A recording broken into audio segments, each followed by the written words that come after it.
자, 우리 역대상 4장 9절에서 10절, 우리 구약성경 614쪽에 있는 말씀 봉독해 주시겠습니다. 야베스는 그의 형제보다 귀중한 자라. 그의 어머니가 이름하여 이르되 야베스라 하였으니 이는 내가 수고로이 낳았다 함이었더라. 야베스가 이스라엘 하나님께 아뢰어 이르되 주께서 내게 복을 주시려거든 나의 지역을 넓히시고 주의 손으로 나를 도우사 나로 환난을 벗어나 내게 근심이 없게 하옵소서 하였더니 하나님이 그가 구하는 것을 허락하셨더라. 아멘. 오늘 우리가 이사야의 마지막에 있는 교동문을 보았잖아요.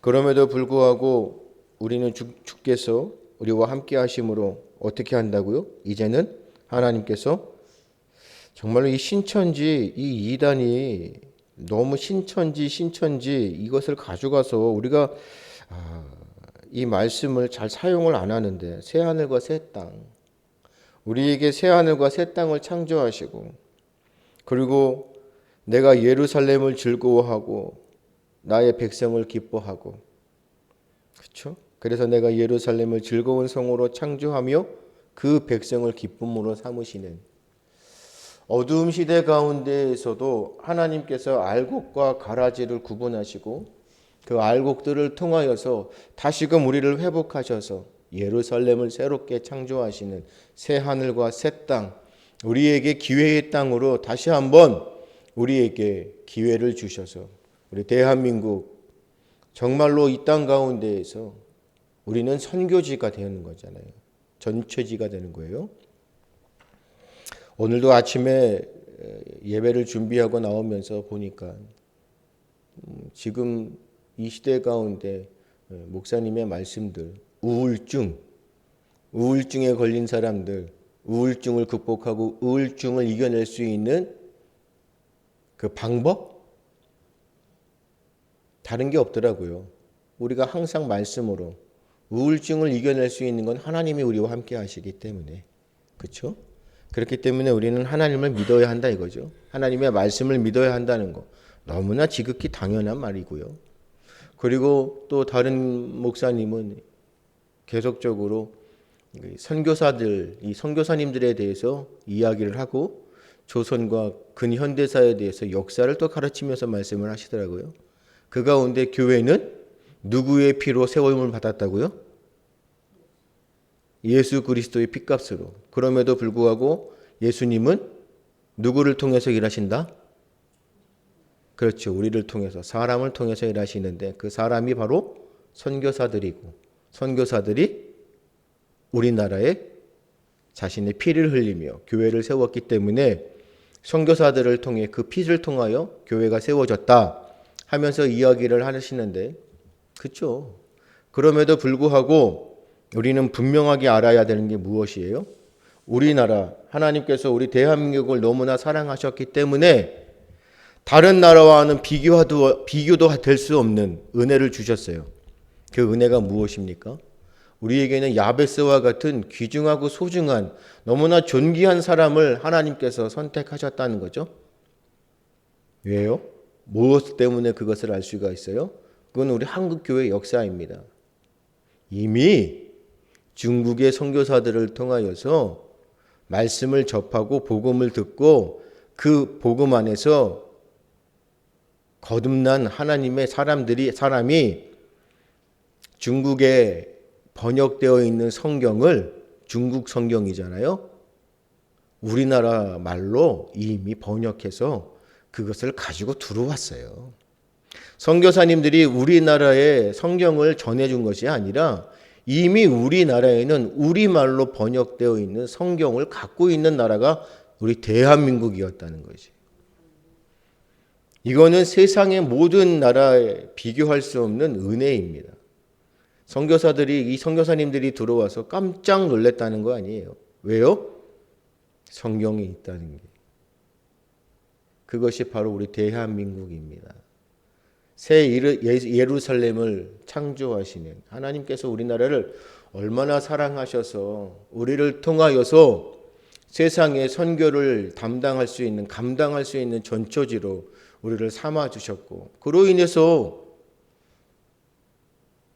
원래는 세계 1위의 선교의 나라가 미국이었죠. 그리고 나서 제2위가 바로 한국이었어요. 그만큼 우리나라는 하나님의 말씀으로 세상을 변화시키는 그런 역할을 감당하는 한국 교회였다는 것입니다.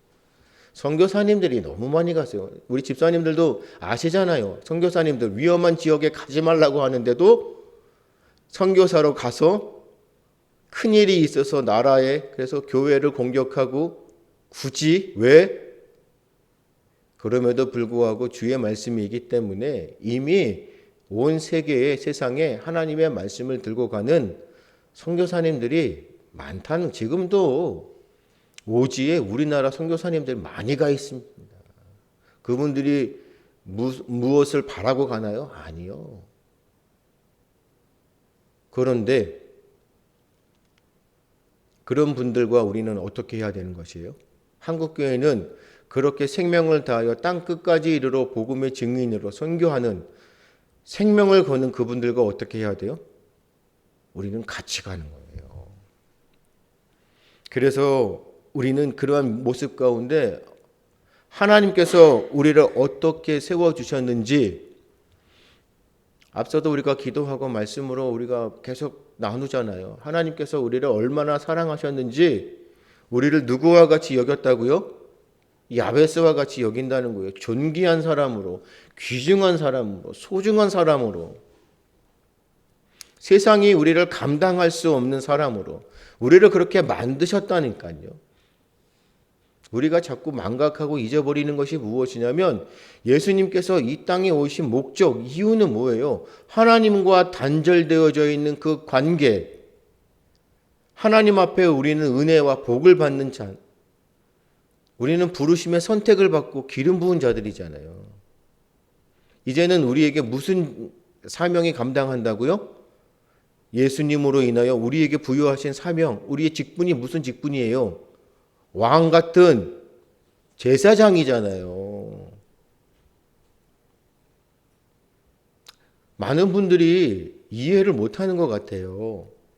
왕 같은 제사장이라는 그 직분이 얼마나 존귀한지, 그 왕 같은 제사장의 직분은 아무나 받을 수가 없다니까요. 그런데 무덤덤하신, 그냥 무덤덤해요. 왕 같은 제사장. 하나님께서 우리를 얼마나 사랑하셔서 우리를 왕같이 삼아주셨고, 시대를 이끌어가는 제사장의 역할을 주셨다니까요. 그 역할을 우리가 감당해야 되는 것이에요. 그런데 우리의 능력과 우리의 힘으로 감당이 안 되잖아요. 우리가 어떻게 왕같은 제사장의 직분을 감당할 수 있겠어요? 우리가 어떻게 하나님의 일에 동참할 수 있겠어요? 그 영광 한 부분에 그 하나님의 그 영광을 우리가 어떻게 채워갈 수 있겠어요? 그럼에도 불구하고 하나님이 우리를 사랑하시고 우리에게 복의 복을, 은혜를 주셔서 주께서 내게 복을 주시려거든. 그렇죠? 하나님께서 그렇게 우리를 사랑하셔서 야베스와 같은 존귀하고 아주 귀중한 사람으로 우리를 삼아 주셨다는 것이에요. 그래서 우리는요, 정말로 우리의 이런 모습 가운데 나는 존귀하고 귀중한 사람인 것을 늘 깨달아야 돼요. 세상에서 우울증이요? 우울증을 왜 우울증이 왜 걸려요? 왜 기독교인들이 우울증이 왜 걸려요? 왜 우리가 우울증에 걸려서 스스로 하나님이 주신 생명을 왜 마치는 거죠? 자살을 하는 그 이유가 뭡니까? 우리를 귀중하고 소중한 사람으로 만들어 주셨는데 세상이 감당 못하는, 정말로 이 땅 가운데 빛과 소금의 역할을 감당할 수 있는 그 누구와도 견주어서 비교할 수 없는 그러한 사람으로 우리를 만들어 주셨는데 왜 우울증이 왜 걸리는 거죠? 이유가 뭡니까? 도대체 왜 그러는 거죠? 우리가 하나님같이 되려고 하는 겁니다. 하나님같이 되려고 하니까 아무리 해도 우리는 하나님같이 될 수 있을까요? 하나님처럼 하나님같이? 아니잖아요. 아니요. 하나님의 사람들처럼, 하나님의 사람들 같이? 안 되죠. 그러니까 하나님의 법으로, 하나님의 말씀으로 살려고 하니까 안 되잖아요.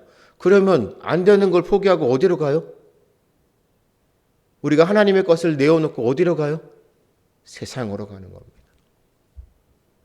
세상에서 인정하는, 세상에서 존경받는, 세상에서 정말로 우리를 신망, 그런 대상으로. 그래서 우리는 다 뭐 하고 싶어요? 히어로가 되고 싶잖아요. 영웅이 되고 싶잖아요. 세상에서 우리를 정말로 귀중한 사람으로 그렇게 인정받고 싶잖아요. 그래서 우리는 항상 뭐 하는 거예요? 다른 사람과 뭐예요? 비교하잖아요. 그 비교하는 가운데 나는 왜 저 사람처럼 안 되는 것인가? 우리의 신분을 망각하고 세상에 있는 세상의 그러한 법칙, 세상의 법칙처럼 세상 사람들과 똑같이 그러한 모습으로 살고 있는 거예요. 우리는 야베스와 같은 정말로 세상을 살릴 수 있는 그런 존귀하고 귀중한 사람으로 하나님이 만드셨기 때문에 우리의 신분을 우리는 분명하게 자각하고 인정하고 있어야 되는 거지. 사순절, 그렇죠? 우리는 절기를 지킵니다. 이제 사순절, 종려주의, 부활주일, 우리는 우리에게 주는 절기들이 있잖아요. 그런데 그 절기에만 맞춰서 우리의 삶을, 우리의 신앙을 생활하는 건 아니잖아요. 날마다 우리의 삶이 하나님 앞에 부끄러움이 없어야 될 거 아니에요. 세상계에도 부끄러움이 없어야 될 거 아니에요. 선교사님들이 아무 이유 없이, 아무 대가 없이 자신의 목숨을 내어놓고 하나님의 말씀을 증거하고 선포하고자 오지의 나라, 알지도 못하는 나라. 그 이유는 왜죠? 나는 가장 존귀하고 소중한 사람이잖아요. 나로 인하여 하나님께서 일하심을 확신하니까 가는 거 아닌가요? 나는 자격 없지만 하나님이 나와 함께 하시면 뭐 한다고요? 능치 못할 것이 없음을 알기 때문에. 하나님이 나의 주인 되시니까. 이러한 모습들을 우리가 분명하게 자각하고 인지한다면 우리가 우울할 수 있을까요? 그렇죠? 그런데 지금도 우리는 모든 고민들, 걱정, 근심들 다 싸매고 이 자리에 앉아서 우리는 지금 하나님의 사람이 아닌 세상의 사람들처럼 앉아서 단지 이 시간 하나님의 말씀을 듣는 것뿐입니다. 그래서 우리는 변하지 않고 거듭나지 못하고 말씀을 들어도 나는 존귀하고 귀중한 사람인 것을 깨닫지 못하는 것이. 그래서 우리는 한없이 세상의 사람들과 비교하고 가고 있습니다. 그래서 우리는 지금도 부귀와 영화를 꿈꾸는 것이고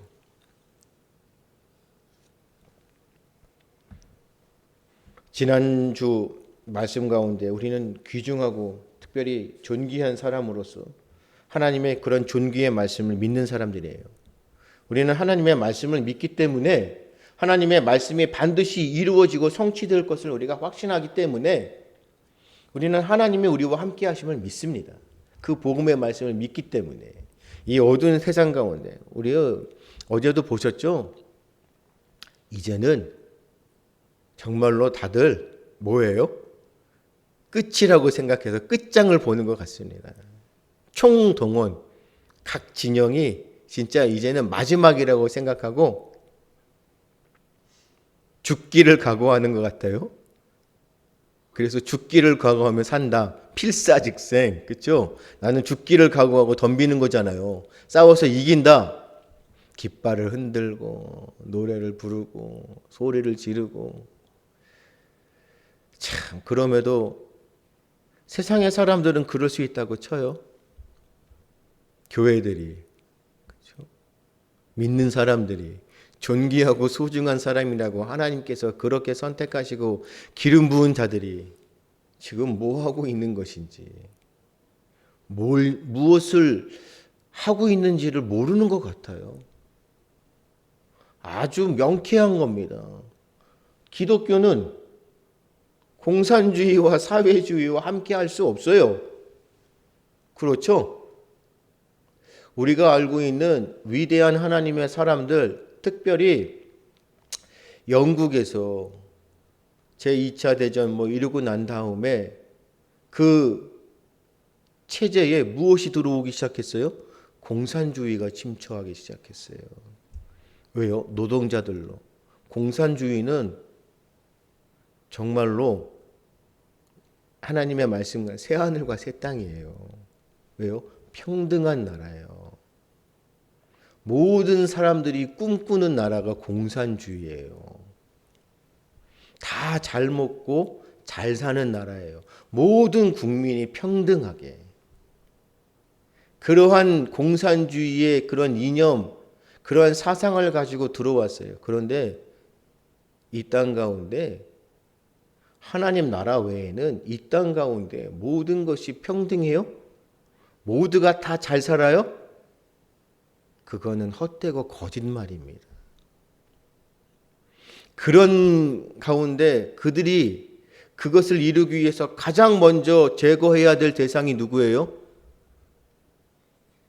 하나님의 나라, 하나님의 사람들, 교회를 무너뜨리는 것이에요.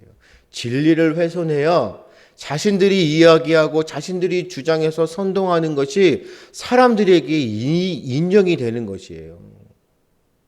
그래서 그 공산주의를 물리치고 자유의 민주주의를 지키고 시장에 하나님이 주시는 그 경제를 지켜가면서 나라를 지켰던 사람들이 바로 누구예요?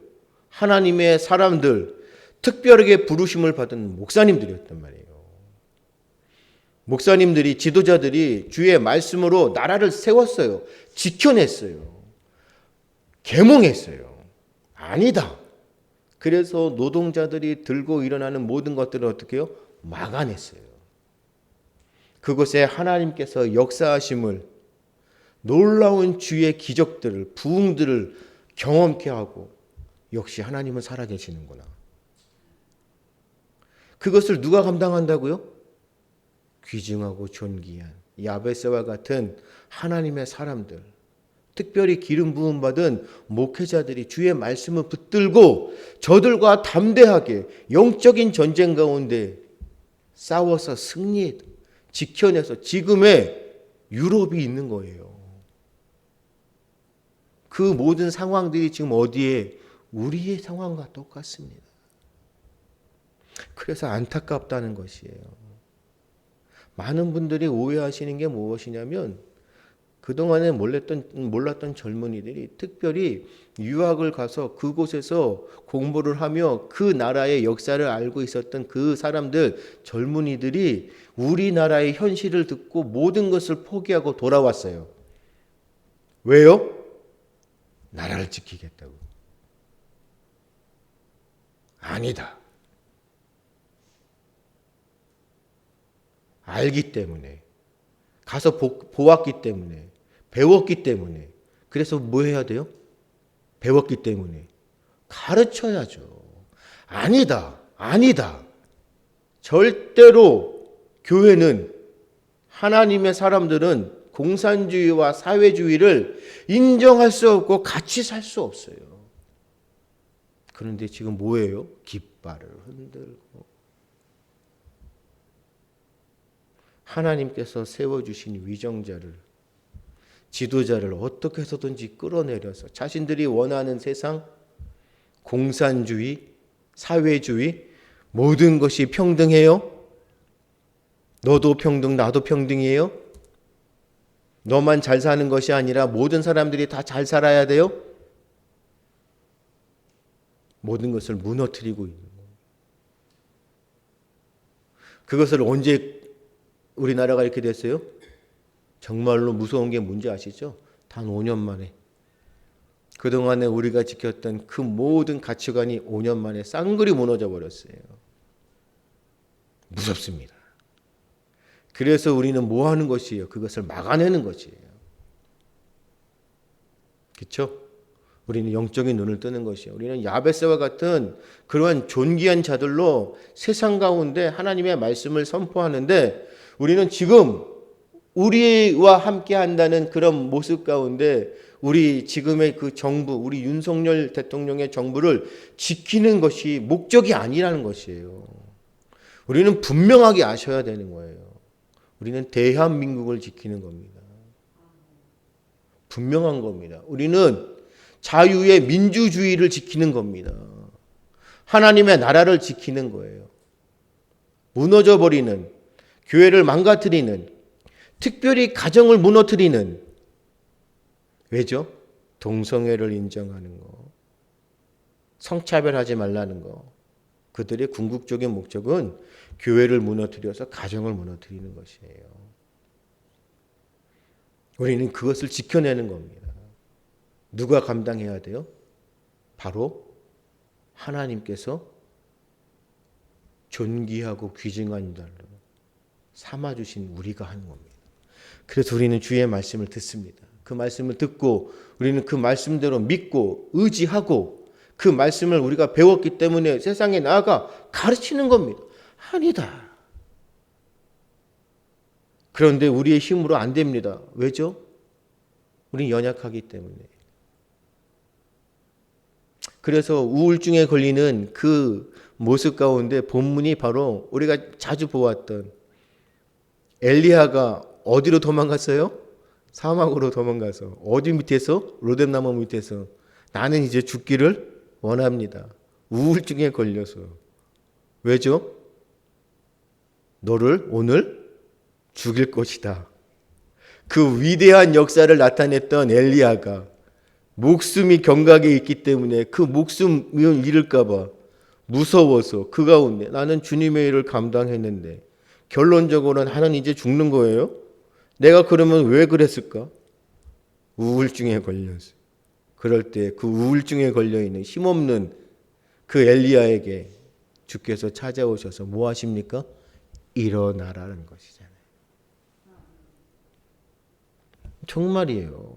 이게 말씀이에요. 하나님은 연약한 자를 어떻게 해요? 굳건하게 세워주시는 거예요. 너무너무 힘들어서 이제 다 포기하고 싶을 때 내가 주님의 일을 감당하는데 왜 이렇게 힘들어? 세상적으로 살아가는 교회가 변질되어서 앞서도 말씀드렸잖아요. 세상의 기준과 똑같이 살아가기 때문에 하나님의 그 말씀을 잊어버리기 때문에 우리는 그냥 세상의 사람들과 똑같아요. 하지만 우리는 존귀한 자들이라니까요. 그래서 야베스가 9절에 그의 형제보다 귀중했잖아요. 그렇죠? 야베스가 모든 형제보다 더 존귀했다는 것이에요. 귀중하고 존귀한 자라는 것이에요. 귀중했다고요. 존귀했다고요. 성경에서 존귀에 대해서는 뭘 가지고 말씀을 하셔요? 존귀한 자다. 우리도 지금 존귀하고 귀중한 자잖아요. 성경의 말씀 가운데 존귀한 자는 무슨 뜻인지 아세요? 힘 있는 자예요. 힘 있는 자. 힘이 있기 때문에 존귀하고 귀중한 자예요. 나약한 자가 존귀한 자가 아니잖아요. 하나님의 말씀 가운데 그 용례는 존귀하고 귀중한 자는 힘이 있는 자예요. 힘을 가진 자라. 우리는 주의 파워가 있잖아요. 그래서 우리는 무엇으로요? 세상에서 존귀한 사람, 힘 있는 사람은 뭐예요? 왕족, 귀족처럼 권력과 재력을 겸비한 뛰어난 사람들을 가리키겠죠? 힘 있는 자들. 그래서 우리 지금 힘 있는 자들이 누구예요? 저는 진짜 국회의원들, 아니요, 저는 판사들이 이렇게 힘 있는지 몰랐어요. 와, 정말 판사들의 파워가, 저는 예전부터 그렇게 사람들의 선전이나 선동에 우리나라에서 가장 무섭고 힘 있는 사람은 검사인 줄 알았거든요. 그런데 판사들이 이렇게 힘이 있는지 몰랐습니다. 특별히 우리는 알고 있었지만 의사가 이렇게 힘이 있는지 몰랐어요. 정말로 세상에서 이야기하는 세상의 사람들에게 뭐예요? 힘은 뭐예요? 권력도 있고, 특별히 재력도 있고, 지력도 있고, 모든 것을 겸비한 자들이잖아요. 아니면 구약시대 그 시대 가운데 누구예요? 제사장? 특별한 사람들이잖아요. 제사장. 하나님의 제사장들. 특별히 지금 이 목회자와 같은 율법의 학자들, 서기관들. 그런데 우리는 힘 있는 자, 존귀한 자, 귀중한 자.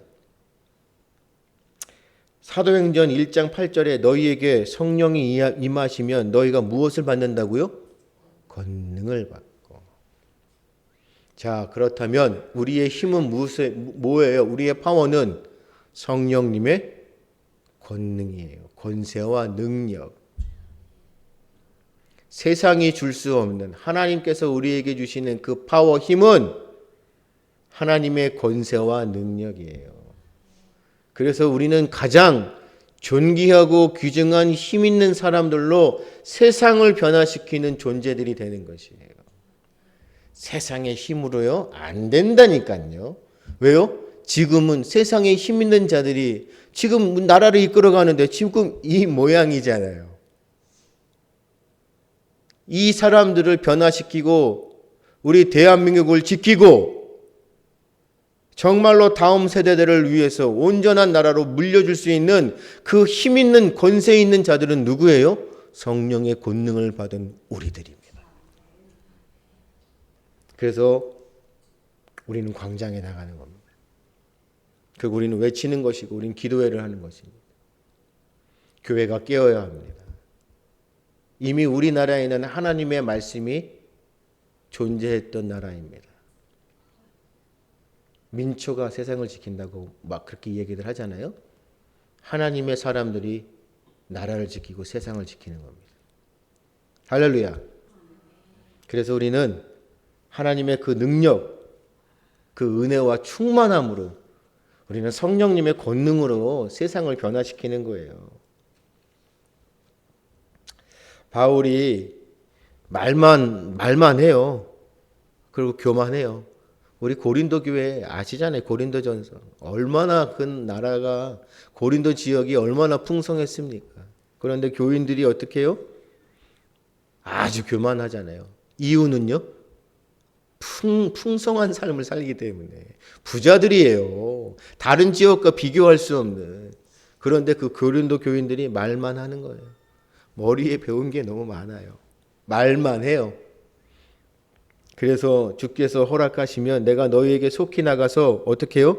교만한 자들의 말이 아니라 그의 능력을 어떻게 해요? 알아보겠으니 하나님 나라는 말에 있지 아니하고 오직 능력에 있습니다.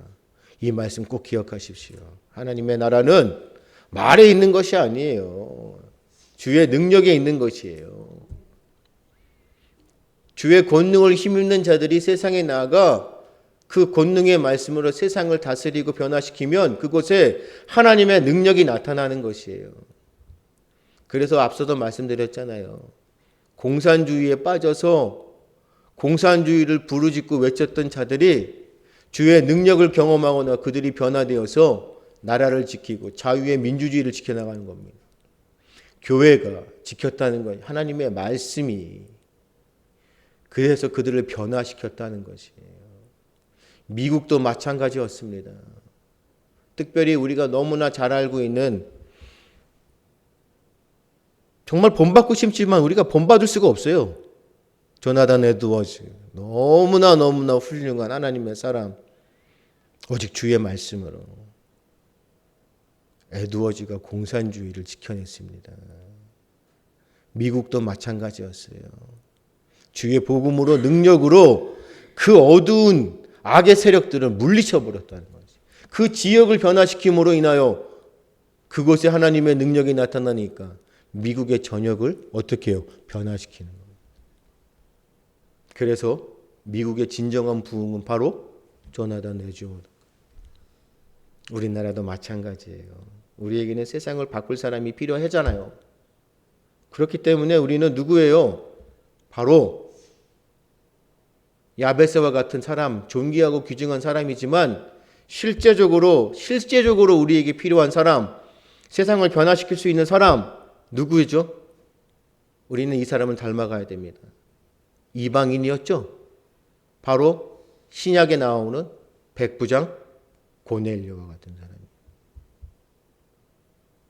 이 사람의 발끝만큼이라도 우리가 따라가면 우리는 세상을 변화시킬 수 있는 능력의 사람입니다. 그래서 우리는 어떻게 해요?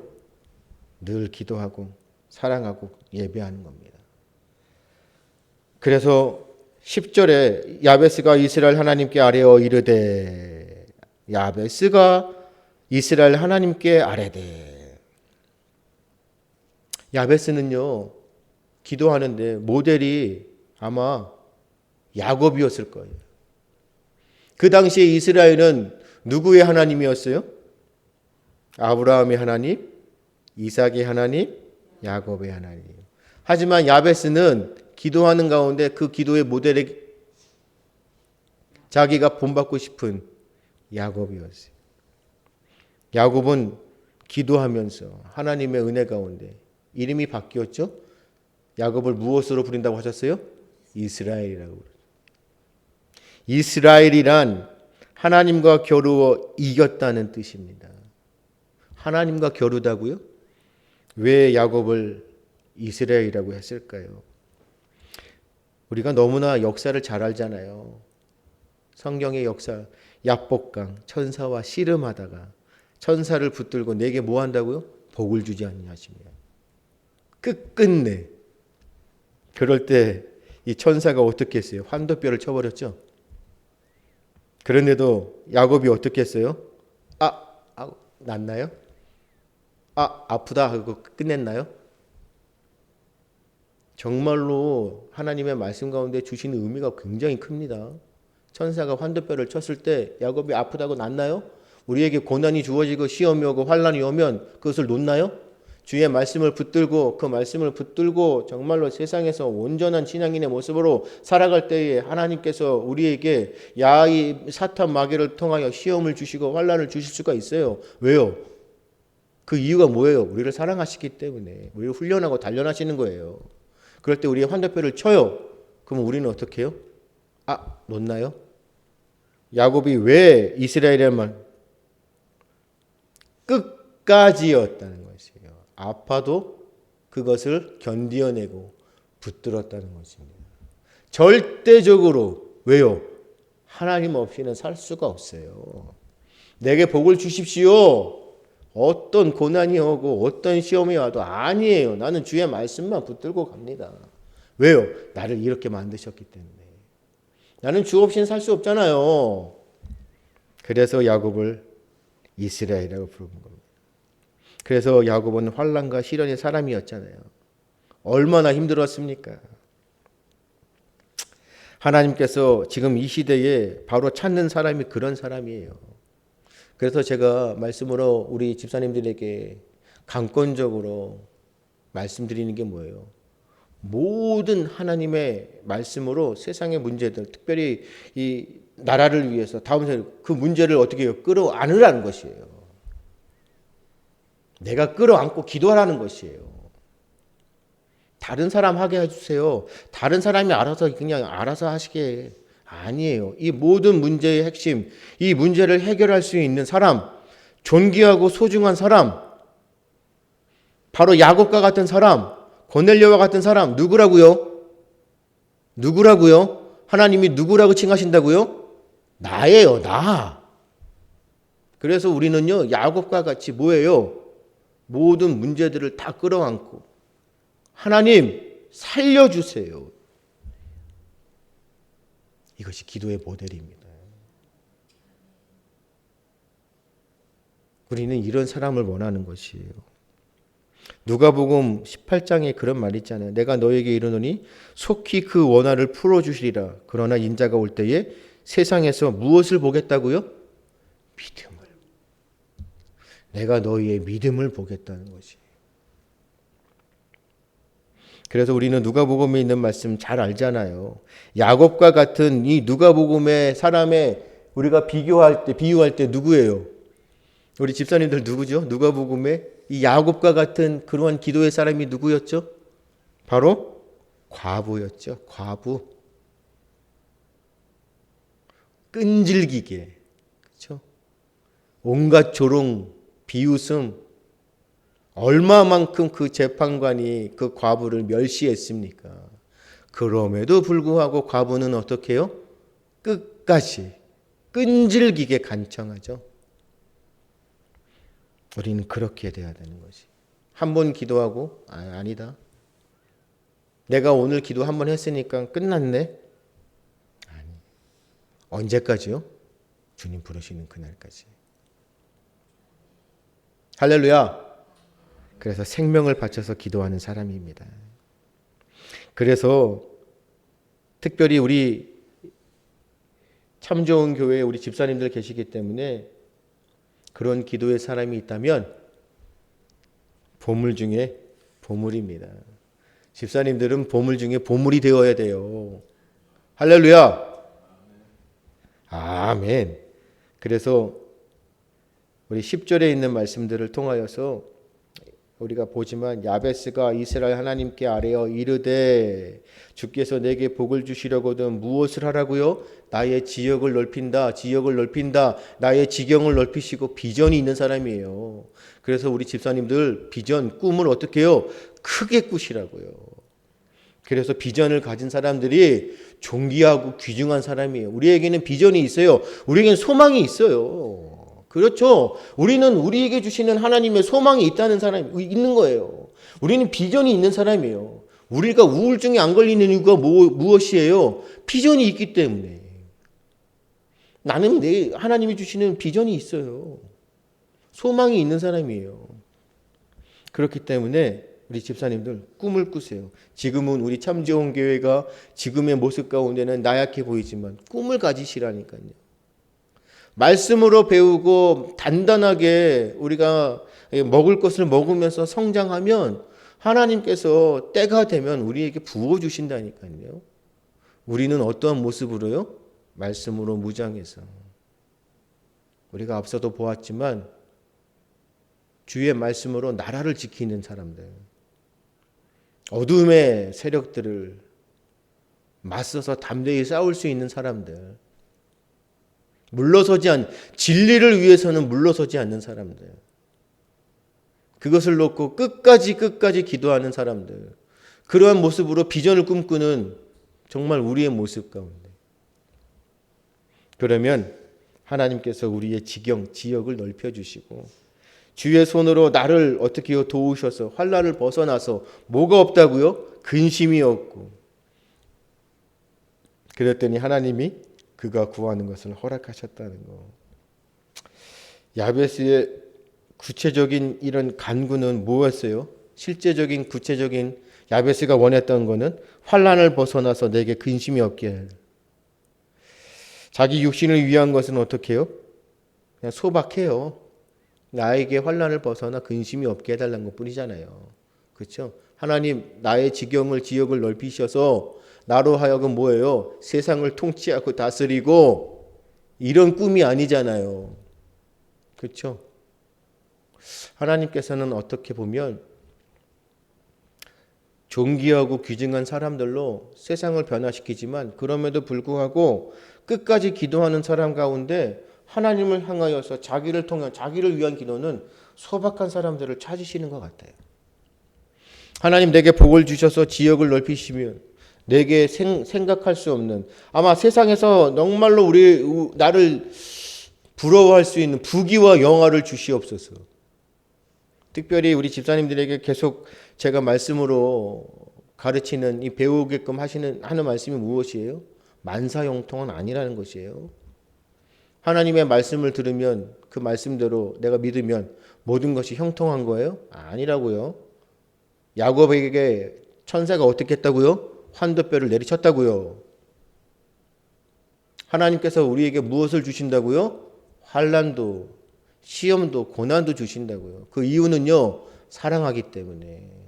우리는 그냥 만사가 형통되어서 그냥 잔잔한 호수에 누워있는 그러한 모습이 아니에요. 때로는 예수님과 함께 가지만 무엇을 만났어요, 제자들이? 풍랑을 만났잖아요. 그럼에도 불구하고 주님께서는 제자들에게 무엇을 요구하셨다고요? 내가 너의 믿음을 보겠다는 것이에요. 주님과 함께 동행하고 있는데 풍랑을 맞는 제자들이 어떻게 됐어요? 비규한 난리가 났죠. 그래서 예수님에게 찾아가 뭐 했어요? 살려달라고 뭐 하시는 거예요? 지금 그러고 외치고 있죠. 주님이 그동안에 자신들에게 보여준 그 하나님의 역사가, 그들을 경험함에도 불구하고 실제적으로 자신들이 당하는 그 고난 가운데 뭐예요? 하나님을, 우리 예수님을 원망하고 있잖아요. 그럴 때 두려워하는 것이, 놀라지도 않는 것이. 왜요? 함께 계시기 때문에. 그래서 우리는요, 기도하는 가운데 우리 집사님들, 물론 제가 우리 집사님들을 위해서 맨날 축복하고 기도합니다. 재물의 복, 이 땅에 살면서 땅에 기름진 것으로 채워달라고 기도합니다. 풍성한 삶을 누리면서 사시기를, 그래서 더 많은 주님의 일을 감당하면서 사시기를 축복하고 기도합니다. 그럼에도 불구하고 주의 말씀으로 기도하는 사람들은 이 땅 가운데 자신을 위해서 뭐예요? 소박해야 된다는 것이. 내가 기도했으니까 하나님, 세상에서 꿈꾸는, 세상이 추구할 수 없는, 정말로 견주어서 비교할 수 없는 그러한 물질의 풍요, 부귀와 영화를 주십시오. 잘 되게 해 주십시오. 성공하게 해 주십시오. 아니라는 것이. 우리 집사님들에게 마지막으로 말씀을 끝맺으면서 소박한 삶 가운데 왜 집사님들에게 하나님께 재물의 복을 달라고 하시는지 아세요? 만약에 하나님께서 재물의 복을 부어주시면 집사님들 그 재물을 가지고, 물질을 가지고, 돈을 가지고 어떻게 하실 거예요? 좋은 집, 좋은 차, 내 자녀를 위해서 좋은 유산. 하나님께서 내게 재물을 주시는 그 이유는 뭐예요? 우리는 그 하나님의 것을 맡은 청직이라는 것이에요. 그렇죠? 그러면 하나님께서 그만큼 나에게 재물을 주시면 나를 위해서는 어떻게 해요? 소박한 자로 쓰지만 나에게 주신 그 재물을 통하여 주의 일을 감당하는 것이에요. 그것을 위해서 아낌없이 뭐 하는 겁니까? 그 물질을 통하여, 재물을 통하여 하나님의 선한 일들을 감당해야 되는 것이에요. 선교사님들을 위해서 써야 될 거 아니에요. 다음 세대들을 위해서 뭐 해야 돼요? 써야 될 거 아니에요. 우리가 세워야 되잖아요. 섬겨야 되잖아요. 다음 세대들을 우리가 세워줘야 우리 나라가 온전하게 굳건하게 세워갈 거 아닙니까? 가난하고 힘들고 어려운 자들, 정말로 주의 말씀으로 살아가지만 정말로 어려워하는 자들을 뭐 해야 돼요? 주의 심장으로 사랑해야 하잖아요. 섬겨야 하잖아요. 내 거니까 움켜잡는 것이 아니라 어떻게 한다고요? 주님께서 나에게 주셨기 때문에 아낌없이 드립니다.